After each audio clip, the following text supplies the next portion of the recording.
Welcome back, everybody. I'm a little more excited to talk about this one now because I was rummaging through the basement and I pulled up some old props, and of course I pulled some games out of the shelf that I want to talk about from my childhood. This video, I know the subject and the title of it make it seem like this is really ego-driven, but that's not my intention. I kind of want to be a little nostalgic, talk about some aspects of games and some of my time playing games that I've never covered on the channel, or at least not in this particular manner. And I am curious whether you want to share your childhood memories, you want to be nostalgic in the comment section as well, that's fine with me. But are any of you, or do any of you consider yourselves to be good at games? Or a genre of games, or an era, retro games maybe. I'm sure half of you are probably better at retro games than I am.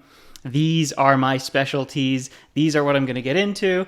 I'll share stories, I'll share tips and techniques, and I'm going to talk about how what I learned playing these games and what skills I developed transferred into the rest of my, I don't know what to call it, not a gaming career, I don't make money off of this, but my gaming lifestyle, I suppose. Anyways, let's start out with this game that I keep on holding up in front of the camera. Ooh. Pokemon Puzzle League. This was one of my earliest memories with getting good at a game. No, before that, getting obsessed with a game. I got good after the obsession. This is a match 3 puzzle game. It's a reskin of Tetris Attack.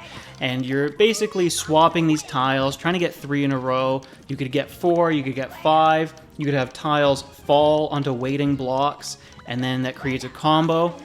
And the purpose of that is building all these combos, creating junk that you then throw onto your opponent's boards. The campaign has very easy, I think. Easy, normal, very hard, and super hard. And from what I recall, the hardest difficulty available when you start playing the game is normal. You play through the campaign where you battle the various gym leaders. You beat the 8th gym leader, and then, it unlocks very hard. Now you get to beat the Elite Four. You do that again on very hard. You beat the Elite Four as well. It unlocks super hard, and there's more opponents afterwards. And so as a kid, I was obsessed with getting better, being able to recognize combos, build bigger combos, set them up. Not only beat everybody who I played with, but just try to beat the hardest opponents, who are better than all the human players, by the way. I've talked before about how insane it is when you're playing this game and the opponent's running up a huge combo on you, because for every combo multiplier you get, your Pokemon that you choose in battle, and it's just for aesthetic purposes really, but it's a cool touch nonetheless, your Pokemon does one of its cries.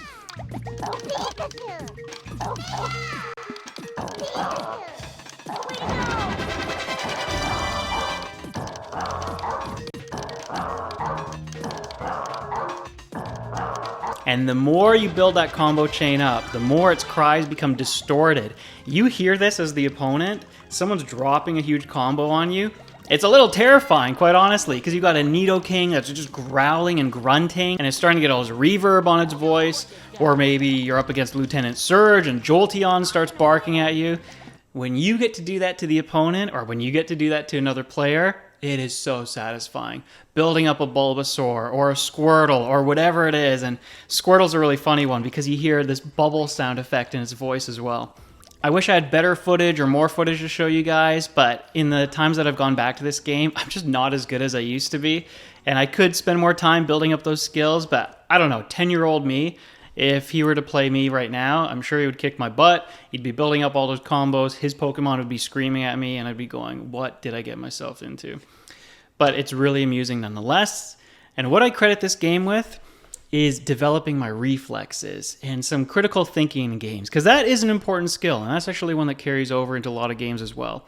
Pattern recognition, the speed at which you can do things. Because I was good at Puzzle League, I was also good at the Pokemon Stadium mini games.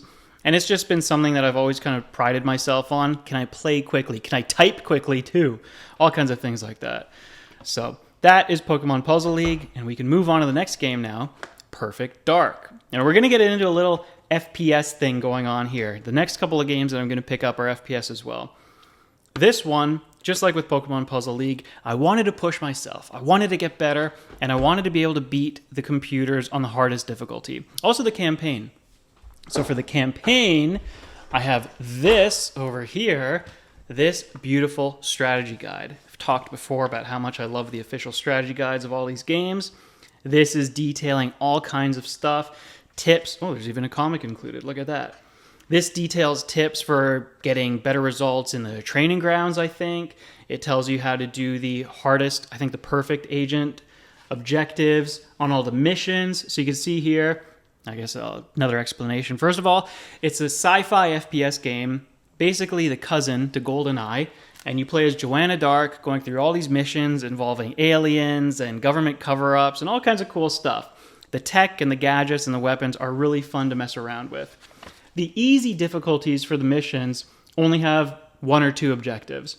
The next difficulty has a few more, and then finally when you play on Perfect Agent, you have 5 objectives per level. Oh, 6 in some of them I see here. So the first order of business was trying to beat the game on Perfect Agent. The second order of business, like I said, was trying to beat these computers on the hardest difficulty. I think they were called Perfect Sims. And this is where I started to develop a lot of my FPS skills. First of all, I needed my favorite color controller, the green controller, and I had to make it heavy. This light, hollow thing, it just wouldn't do it. For whatever reason, I wasn't playing my best until I made the controller heavier with the Rumble Pack. And the funny thing about this game is it taught me a lot about movement, and it taught me to adapt to harder control schemes. Eventually, by the way, I was just destroying Perfect Sims and doing really well, had great accuracy, had gold medals in all the training grounds, all that kind of stuff. Whatever you could do close to perfectly in this game, as an obsessed kid, I was able to achieve it. So in these old FPS, forward and back moves your character forward and back, but left and right only makes you look left and right. You're standing still while you're looking. The side C buttons were your strafe buttons. This is how you moved left and moved right. And I discovered that using the strafe and angling my character so that I was looking one way but moving diagonally and opposite. Actually, I guess you could move diagonally in the same direction you're looking. Anyways, diagonal movement was the faster way to go. So in developing all of these skills and all this tech to try to get better at this old school FPS game, which was new school for me at the time. The other thing that I want to credit this with is, not credit it with anything. This marked a monumental shift in the overall skill of the gamers in my family. So I've mentioned before how we'd plug in all 4 controllers, or even on the NES, we'd play multiplayer, we'd take turns playing whatever single-player games like Super Mario Bros. 3.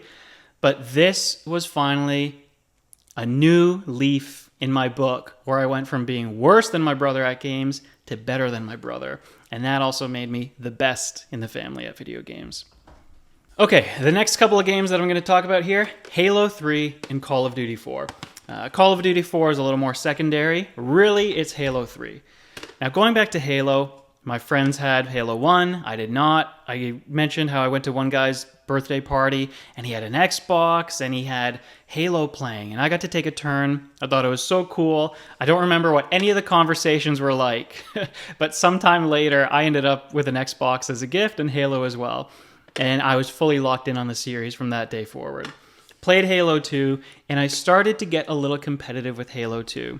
It was sometime in Halo 2's lifespan that I discovered MLG, and I discovered that people were playing these games for money, and I don't think I had any aspirations of doing that, but it definitely looked cool to me, and I started to take the game a little bit more seriously.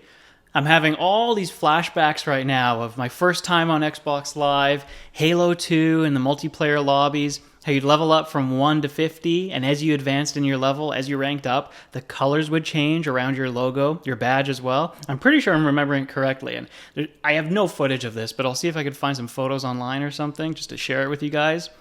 Anyways, with Halo 2, I had a moment where I got humbled, and there was a kid who I played soccer with, and one day, a couple of us went back to his house. We were going to play some Halo 2, and I'm thinking, oh, this is going to be good. Like, these guys are playing right into my hand. I play Halo. I know about MLG. I'm pretty good at the game. And for whatever reason, the one kid who is my closer friend, he's better than me at the game. And he's beating me around corners, and he's getting the power weapons, and I just did not have that good of a time. I mean, I appreciated it, and I tried to compete with him as best as I could. I've always loved that sort of competition. When people are good, when people are better, and when the games are a little closer. I do like that. But to just be blindsided like that, and somebody random in my life happens to be better at this game that I started to try to improve at, kind of caught me off guard. It was with Halo 3 and the huge explosion in popularity for both MLG and Halo that I started to take the game much more seriously. Now I was really committed to trying to get level 50 in those online multiplayer lobbies. Sadly, I never did. Most I ever got was level 48, and I wanted to at least be the best person in my school. No, of course, there was somebody else at school who was a level 50. One guy at school was better than me. But for those of you who are just hearing, 50, 48, kind of close, right? No. All of the pros were level 50, and if the levels carried on further than that, they would still be like level 55 if it were to exist. They were that much better than anybody else who was at the top. And even this guy who was level 50, he was like 10 or 20% better than me. Let me explain a few things about Halo 3 competitive and multiplayer. So the main weapon that people use is called a battle rifle. It's like a futuristic M16. It fires in 3 bullet bursts, and it takes 4 of those bursts to kill somebody. In Halo, you have a shield, and then you have your health bar. So 3 perfectly placed bursts will deplete the shield, and then 1 more perfectly placed burst, the 4th, on somebody's head, will guarantee a kill. So your best players were consistently able to kill people in these 4-shot bursts. It was called a 4-shot. 1, 2, 3, takes out the shield. 1 more, it's a headshot, it's a kill. And I was usually around a 5 to kill people. Every now and then I got my 4 shots as well. Sometimes if we're in a little bit of a gun battle, I'm missing a bit. 6 shots, 7 shots. Better than all of my friends, but not better than this one guy at school who was just doing it on a consistent basis. But I really did enjoy being at a higher level, getting my friends involved. Man, there's so much to talk about with Halo 3. The LAN parties. This was one where we actually connected multiple Xboxes, and so we'd have 4 people on one TV, 4 people on another TV. Whoever had a big basement, whoever had multiple TVs, we would just get them together, invite 8 people, 9, 10, 11, or 12 people at a time. And we really did manage to fill up a few basements in high school playing Halo 3. Lots of fun there. And I would teach people some skills. I would teach people some tips. First of all, one thing that I'll get out of the way is you've got all these buttons here, obviously, right? Now FPSs have evolved a little bit, so all of your movement is here on the left thumbstick, and all of your camera movement, your view, what you see on screen, is with the right thumbstick. Okay, so that's better, that's comfortable. And you've got your triggers over here for shooting. But every now and then you have to jump, or you have to do a melee attack, or you have to reload, or switch your weapons. And you're taking your thumb off your camera stick to be able to do those actions. Well, what if you want to make it a little more fluid? Do you just have to do it really quickly? I'm not making this up. This became my solution, and I actually gravitated towards this for all other FPS games, actually all games, period, when I used a controller, and I still play like this now. This is comfortable for me, believe it or not. This became a thing in Halo, actually think from Halo 2, called the claw grip. And it was just funny how I ended up using this naturally because I want to be able to do those motions without disrupting my camera movement.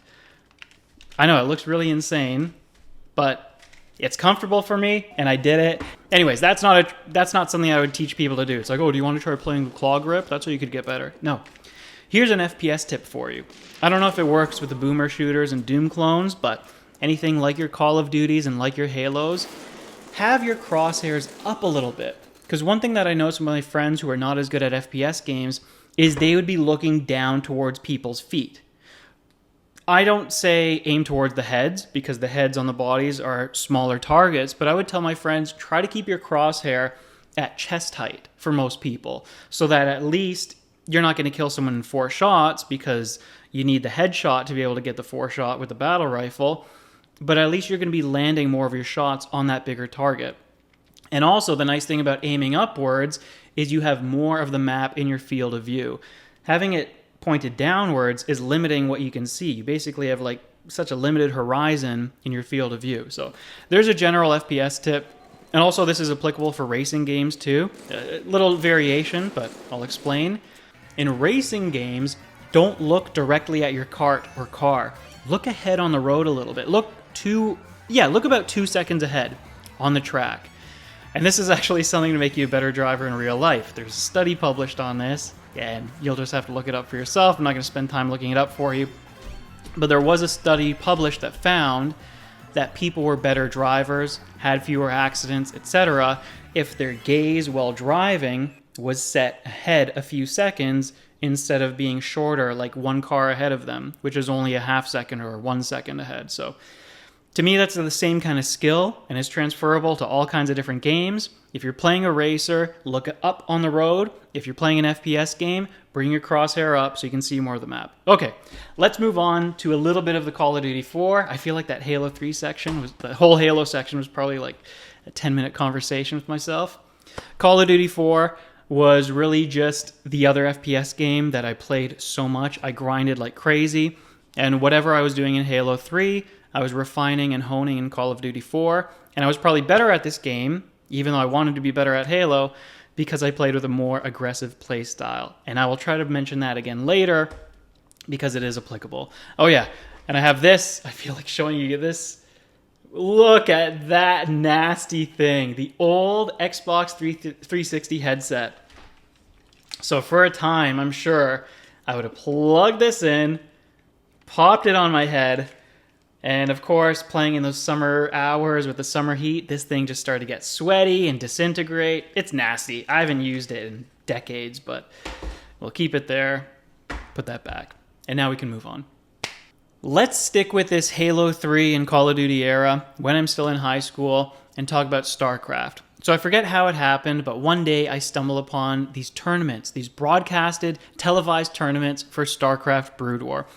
StarCraft is a sci-fi futuristic RTS that features 3 playable races: Terran, your humans; Zerg, your biological aliens; and Protoss, your... sorry, I didn't mean to give you the finger there. And Protoss, your technologically advanced aliens. And it's just so much fun exploring these races and seeing the different tech trees and the different units that they can employ. The army compositions always look so different. The playstyles are really different. And in the main game, every race had a different campaign, a different series of levels, and a storyline to go along with that. But anyways, these guys in Korea, they are doing some insane things that I could only dream of. Let's say I'm controlling my army. I've got a ground army. And I'm also back at base, and I'm still sending my workers to go collect resources. I can manage those two things decently enough. The pros are launching these drop ships, these aerial ships that fly to the enemy base. Each of them are filled with other ground units, and they put them behind enemy lines. And they deploy one little army here, one little task force over there. They're going to the enemy bases. They're causing these diversions. They're ripping up the resource gathering. Meanwhile, the main army is going forward. Meanwhile, back at the main base, they're expanding, getting more resources, putting down more barracks and structures to train their army.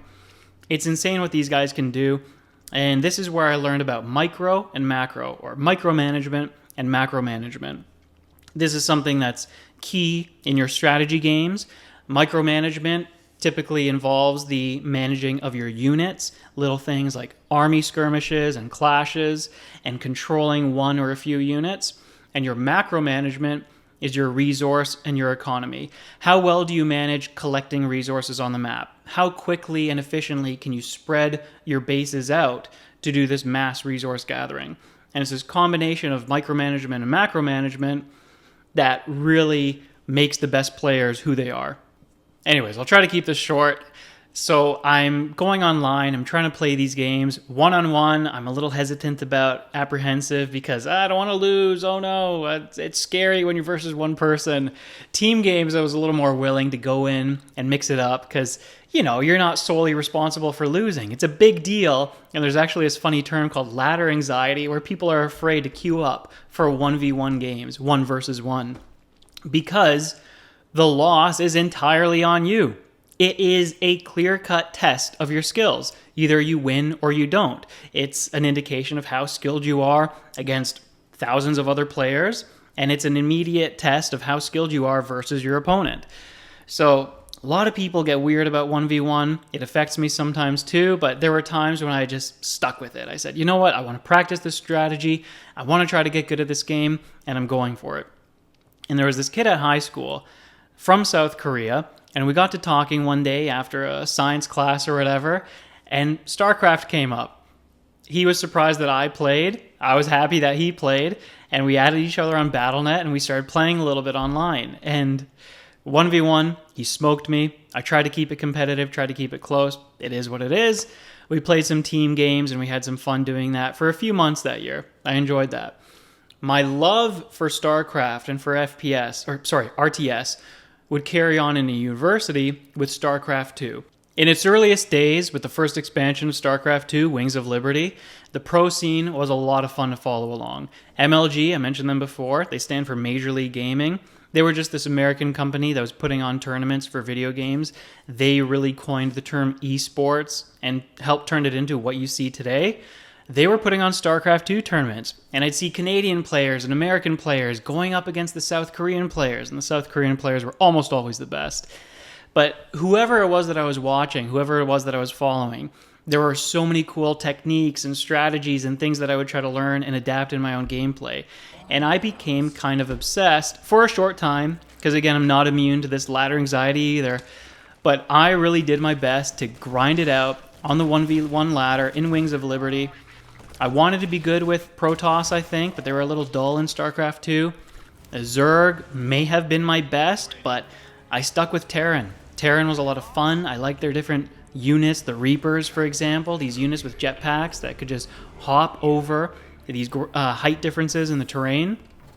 And I ended up getting, at the time, the highest rank was Diamond. So I got my Diamond, and I basically had a soft retirement. I said, you know what, that's good enough. I didn't even expect that I would get to the highest rank. Still nowhere near pro level. There must have been a really nice tolerance for skill levels in the Diamond ranking, but I got it. And then later on, Master would come out. I never got Master. Didn't matter. But StarCraft is an important game because it, again, honed my reflexes, and it's important for the game I'm going to talk about next. Made me play faster, and it taught me the concept of micromanagement and macromanagement.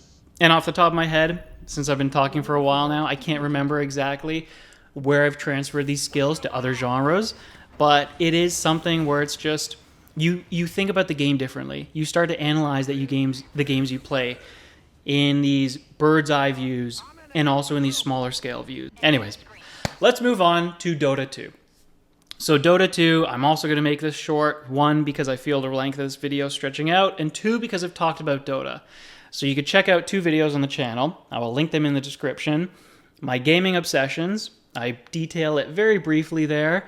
And then in the top 10 portion of my top 50 games of all time. So in numbers 6 to 10, I talk about Dota 2. I tell some stories. Oh, and also on the channel, you can see all my tips videos, my analyses. I had a big Dota thing going on when I got reinvested in the game late last year, the beginning of this year. So lots on the channel you can see for Dota 2. There's a playlist for it as well. All I will say is I bounced around a little bit from League of Legends and meeting a lot of like-minded people who wanted to have fun with the game, but still a lot of fun was to be found in competition and seeing who was the best and who could climb to the highest ranks. When I got invited to play the Dota 2 beta, that was it. I just played all the heroes that were available. I was astounded by how differently they felt. I was amazed by how good the game felt to play, and I loved the mechanics. I loved the damage values. So how much damage each spell dealt compared to League of Legends. Everything just felt right. I fell in love with the game. I got obsessed with the game. I was truly addicted to it. And I grinded and I grinded, and I used these skills that I picked up from RTS games to have fast actions per minute. How many mouse clicks, how many actions on the keyboard could I do per minute? But in a game like Dota, was it really necessary, clicking your one hero around all the time? There were instances where it did help me being a faster player. Any skills that I learned from Dota? Not exactly. It was really just, that was the culmination of all of my gaming obsessions and all of my trying to get good at games. That was basically what I'd been building towards. With all the games that I ever competed in, it was all building towards Dota. I never made it to the pro level. There's obviously a lot of personal responsibility there, like I just wasn't good enough. And then there's the excuses, like, oh, I had to focus on school, I was working at the time, yada, yada, yada. No one's interested in that. Long story short, I wasn't good enough. But it's interesting how since retiring from Dota, I've realized that a lot of my strengths lie in playing aggressively. And I mentioned this with Call of Duty 4 earlier, going back to that point. I was better at Call of Duty 4, not because the game necessarily suited me well, but because the play style that I employed was more to my strengths. I just read people better. I react faster in chaotic situations. I make good calls in split-second decisions. And the same with Dota. But in Dota, I wanted to play these more methodical heroes. Heroes that maybe could sit back with a little bit and be a little more cerebral with. And the reality is, I'm just better at these heroes that jump in, that get a lot of spells absorbed when the enemy team wants to focus them down. Going in and out, causing chaos, that's my strength. But I never really played to it. Although actually, there is some anecdotal evidence where when I did play one of those heroes that embodies that play style, I achieved one of my highest ratings in the game. So anyways, that's Dota. We're going to move on now. We're going to wrap it up with a really silly game. This is going to sound so funny to people, but Minecraft. This was just one where I got better at puzzle games. I got better at exploring labyrinths and, what's that genre? Dungeon crawlers. So the old cave systems in the earlier updates of Minecraft, they were sprawling, snaking networks of caves that every now and then had some connecting caverns, connecting tunnels. Big caverns were not a highlight feature of the early cave generation. And so you'd end up getting lost. The reason why you'd go into these caves in the first place is because you're looking for resources. But if you weren't carefully planning your route, or if you weren't keeping track of where you were going, it was easy to get lost, and it was really easy to miss things in the cave, or to look twice in the same tunnel, for example. And so I just developed better ways of navigating in the game. For example, if I ever do a dungeon crawler now, and it's a blind section where you don't have a mini-map, or if I ever play a puzzle game and it's a labyrinth, I always keep one wall. I always hug one wall, I should say. I either hug the wall to my right, or I hug the wall to my left. And do this the next time. I know some people, they don't like dungeon crawlers because they're labyrinthian. They're too maze-like. But it's really easy to not get lost. Just always keep one wall to one side. It works for dungeons and layouts where you have one entrance or exit. Again, if the map has a lot of caverns or these little kind of these rooms within the maze, then you're going to miss them if you're only hugging one wall at a time. But typically, it's a good way to explore things blindly. And so that was just one of the things that I learned from Minecraft, is this better navigation. Anyways, I have been talking forever. I'm pretty sure for the last half of the video, I was mostly talking to myself and for myself. So I will wrap it up there. Hopefully you guys at least enjoyed the early portions of the video, where it's a little more nostalgic, talking about the older games and the older consoles. And again, for those of you who have a competitive bone in them, I'd like to hear your own stories as well. I've always tuned into different kind of tournaments, fighting game tournaments. It's pretty much all that's coming to mind right now, but I appreciate people playing games at the highest levels. I've tried to emulate it in various genres and with various games. Doesn't always work out because I like FPS, I like puzzle, I like RPG and adventure, and yada yada. So that's it. Please share your stories. Please talk about whatever it is that you want. Most importantly, thank you everybody for watching. And I'm sorry if you watched it all the way to the end. But I guess if you did that, you enjoyed it. So that's a wrap. See you in the next one. Bye-bye.